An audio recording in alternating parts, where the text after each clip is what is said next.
Good day, everyone. Ali Safi here from Safi Financial Network. Today is June 12, 2024. Here is another daily analysis starting with S&P 500. We just got a very important day, actually. Wednesdays typically are known for Fed meeting and also CPI sometimes. But today we just got both at the same time. So CPI just came up, as I said yesterday. So market is pretty bullish. So we should expect some kind of like a bullishness is continuing to the upside.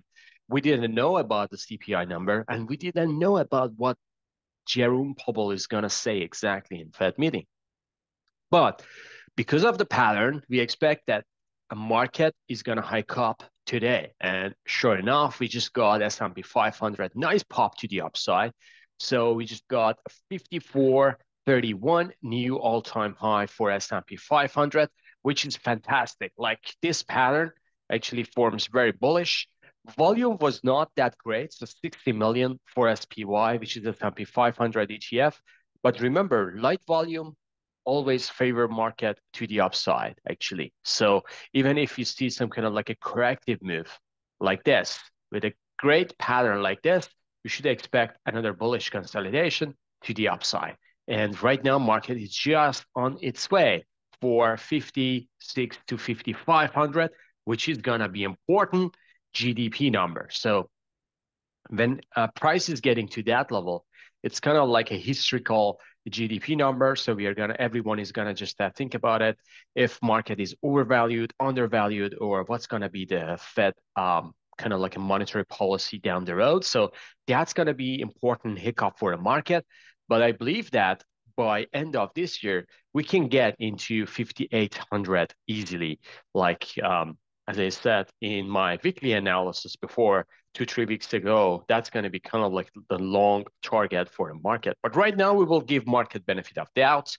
CPI just came up below expectation, which is bullish. And Federal Reserve, Powell was pretty kind of like, I know that their verbiage was not that dovish, but some people are saying it was hawkish, but I should say it was pretty neutral. So he says, potentially, we're going to just bring the rate down, but it's going to be a potential, and we're going to just see the market statistics as moving forward.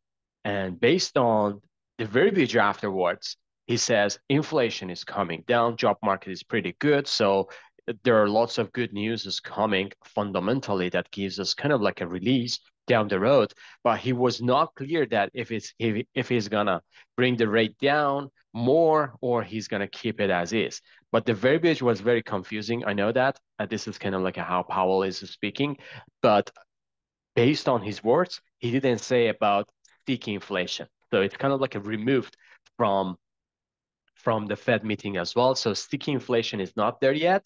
And compared to the last Federal meeting minutes, he was mentioning about the sticky inflation. Inflation is the sticky here. He says, yeah, there are some kind of like a good news coming, and we are looking forward for more better numbers for the next month or so. So that's what he was saying. So this is kind of like another positive sign for the market to just jack the price higher.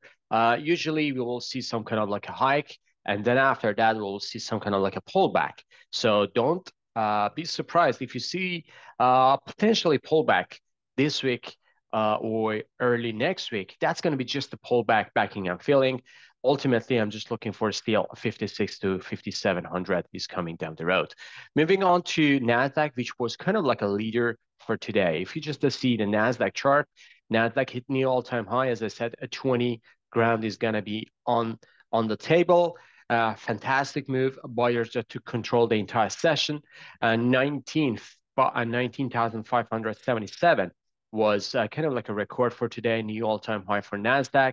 The Nasdaq is leading, and there is nothing wrong with the market. And on the other side, market just ahead into this supply area in Dow Jones, and the Dow ended up kind of like a flat to negative-ish. So this is kind of like the situation that we are seeing.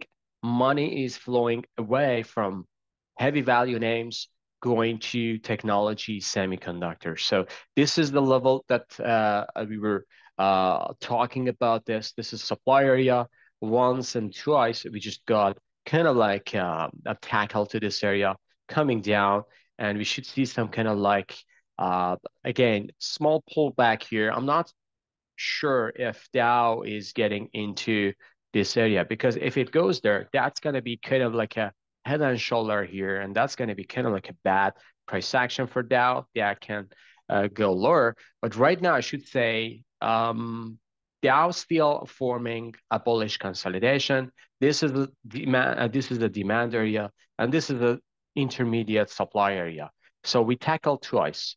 So when we tackle twice, it's getting weaker and weaker. The next time, if it tackles here, that's going to be nice bullish consolidation for a breakthrough to the upside and potentially to triple top or even new all-time high above 40,000. So we will see how it goes with this name. Moving on to gold, which kind of like a very volatile today. So gold forming, I should say, the bottom information here.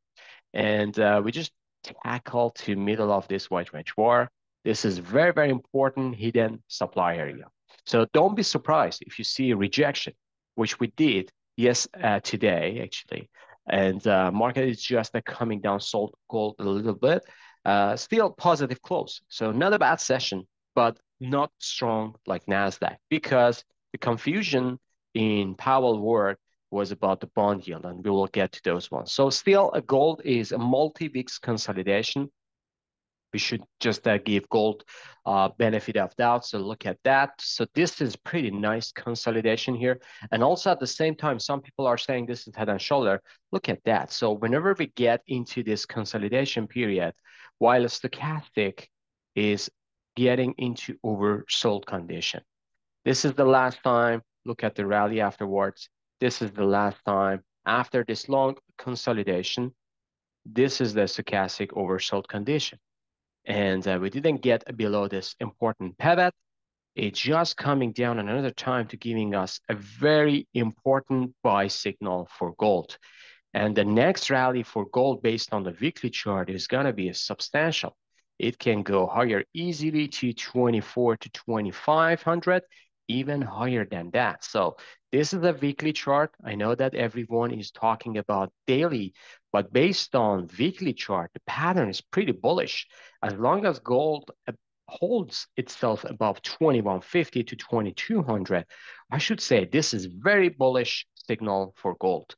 Moving on to silver, which was volatile as well. So silver is just forming kind of like I know in daily chart, everyone is talking about this bearish consolidation within this wide range bar. That's true. This is a very, very important sign, but lots of demands are here. So look at that. So this is a kind of like a demand area that we are waiting for.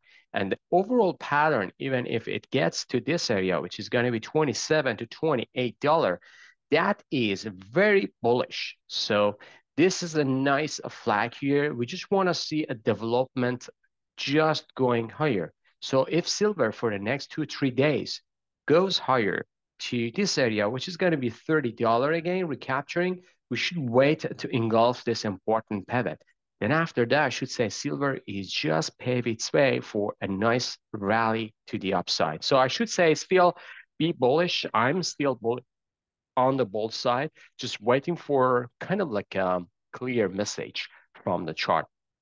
Moving on to crude, which just forming another bullish kind of like dragonfly doji.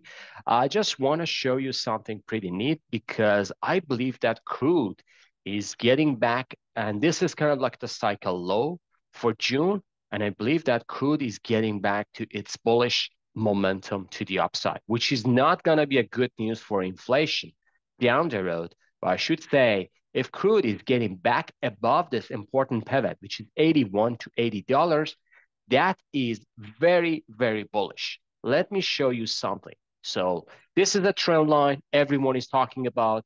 We obviously broke into the downside, important pivot. Why this pivot is very important? Because if you go with Fibonacci extension or retracement, actually, so we got to just put here low to high.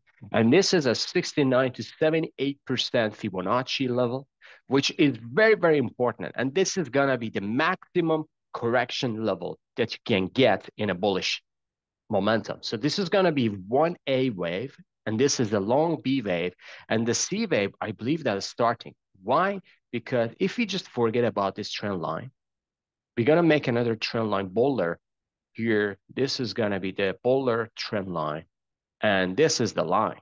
So if we get above this $80 trend line, that is a very interesting signal for crude. So right now we just got rejection from this because this is very, very important. But the pattern is very, very nice bullish, specifically if you just look at this. So this is kind of like, as I said, A, this is a X, this is A, B, and then the C wave is coming down the road, and it's kind of like a targeting, I believe, at $96, which is going to be just slightly higher than this top. So if that happens, I should say crude is getting back to bullish momentum if it engulfs 80 to 81. Just keep an eye 80 to $81, and you will see how it goes afterwards. Moving on to individual names, starting with Bitcoin. Bitcoin, just a positive today, nothing bad. So still overall pattern is very bullish, as I said. So we just got a rejection from 70,000. 70 to 72 is going to be important. The bigger picture is bullish consolidation. This is my favorite pattern, specifically with this reverse head and shoulder, the one that I see. So this neckline is very, very important. If crude gets above, Bitcoin gets above 72, that's going to be important breakout. And we should see higher highs are coming, potentially 100,000 down the road. Ethereum, after yesterday's sell-off, just got back up nicely. Still, there is going to be a potential scenario, 32 to 33, 3,400. But this can go higher as well. So still looking for a 48 to 46,000. 46 to 4,800 down the road, potentially in July, August. So that's going to be my target for Ethereum. Bond yield coming down sharply. With Fed meeting actually just going higher, rejecting, but I believe that this is an important move. We just got below this pivotal point. I know that this is by shadow. This shadow goes to this important area. And right now, we just kind of like here. So this is the area that we are seeing. So we should just see everything is getting clear. Moving on to Treasury. So Treasury is a 69 points to the upside. VIX is coming down 81 cents down. Dixie just sold off sharply, then coming back up. And I should say Dixie is going to follow up the yield as well. So we will see how it goes. Magma indicator, 16 points up to the upside. Not a bad session. Apple, fantastic surge to the upside, new all-time high. It goes all the way to 220, coming back down. So we should just see Apple kind of like a consolidating after this rejection. So let's just to control just because it had a marvelous move to the upside. Amazon, 34 cents down, not a bad session. Amazon is just getting into important pivot. That's why rejecting. Meta after hot, nice surge to the upside, coming back down, the same pattern like Amazon. Microsoft, new all-time high. Fantastic move for Microsoft, $8.38 up. Great pattern here forming. So if you just see Microsoft, we just broke above this important trend line here as well. So this is kind of like interesting. We should see some kind of like a back test. So don't be surprised if you see Microsoft is coming back 430 to 435, then pull back. So that's going to be just a pullback for the next rally to the upside. Google, $1.17 up, not a bad session, new all-time high, coming back down. So people still taking the profit at the top. Netflix, $1.50 up, not a bad session. Bullish consolidation. Tesla, 3% to the upside after yesterday's sell-off. Still, it is bullish consolidation. There's nothing wrong with Tesla. Semiconductors, actually, they were fantastically moving higher. And even after hours, it goes higher. SMH, $7.61 up. Stocks, $6.86 up. Taiwan Semiconductor, $7.27 up. Fantastic move, new all-time high. AMD, $1.28 up, still within this bullish consolidation. I believe that 172 to 182 is coming down the road. Nvidia surging to the upside nicely, new all-time high. 125, important level. I believe that Nvidia 200 is coming. I know this is crazy, but this is coming. Texas Instruments, $1.54 up, not a bad session. Just alerts to control within this wide range bar. This is very natural. Lam Research, 3.79% to the upside, new all-time high. Lam Research is broken nicely this important trend line here. So if you just see this one, this is very, very interesting. Reverse head and shoulder going higher. So Lam Research, any pullback to 1,000 area could be buying opportunity. XLF, which is a financials, going down 4 cents, pretty kind of like a volatile session. KBE 94 cents up today. Big banks are mixed. KRE regional banks $1.15 up. Still a pullback to this level. Bigger picture is bullish. JP Morgan $2.83 down. And this one can go down more if it goes below this pivot, which is 188. Goldman Sachs, $4.43 up, still bullish consolidation. This is a very great pattern, though. So I'm not expecting a crash, something to here. If it goes here, that would be fantastic buying opportunity, but the pattern is pretty bullish. Bank of America, 55 cents down, up today. So sellers took control, but still a bullish. You see that the series of lower highs are there. Wells Fargo, 17 cents up. I believe that Wells Fargo tries to form the bottom here. This is important demand. And if it goes above 58, 59, that would be great, kind of like a signal for them. Moving on to gold miners. Gold miners, very positive, but came back down after Powell's speech. Still chopping around here. GDXJ, 22 cents up. AEM, 96 cents up. Newmont, 34 cents up. Franco-Nevada, 51 cents up, and also Gold Barrick, 22 cents up. So still chopping around, but I believe that the bigger picture still is bullish, and we are kind of like at a very, very important cycle for them. Moving on to energy, XLEs down today, crazy coming down. Still, the bigger picture is bullish. I believe that they are just forming the bottom here. XOP, which is oil and gas exploration ETF, they just hit this important kind of like a flaggish level. And you see that this is very, very bullish pattern here as well. So OIH at $1.76 up. The same pattern here. All of them actually are forming the same pattern. Exxon was a kind of like a bad boy here, just putting pressure on this sector. And also Chevron as well. So $2.27 down. It's just going all the way down to fill this gap, coming back up. So kind of like a mixed picture here, but I believe that the overall picture, especially with crude, as I explained it in my analysis, was pretty bullish. So we'll see how it goes. All right, I believe that I covered everything. It's kind of like a longer than usual, but I believe that lots of good educational materials covered in this video. Make sure watch this video completely. If you haven't watched this, you wouldn't see me now. And like the bottom, that's going to be very least help from you folks to support our channel and also share with your friends, whoever are interested in this type of environment. Have a fantastic evening. See you on the chart. Bye-bye.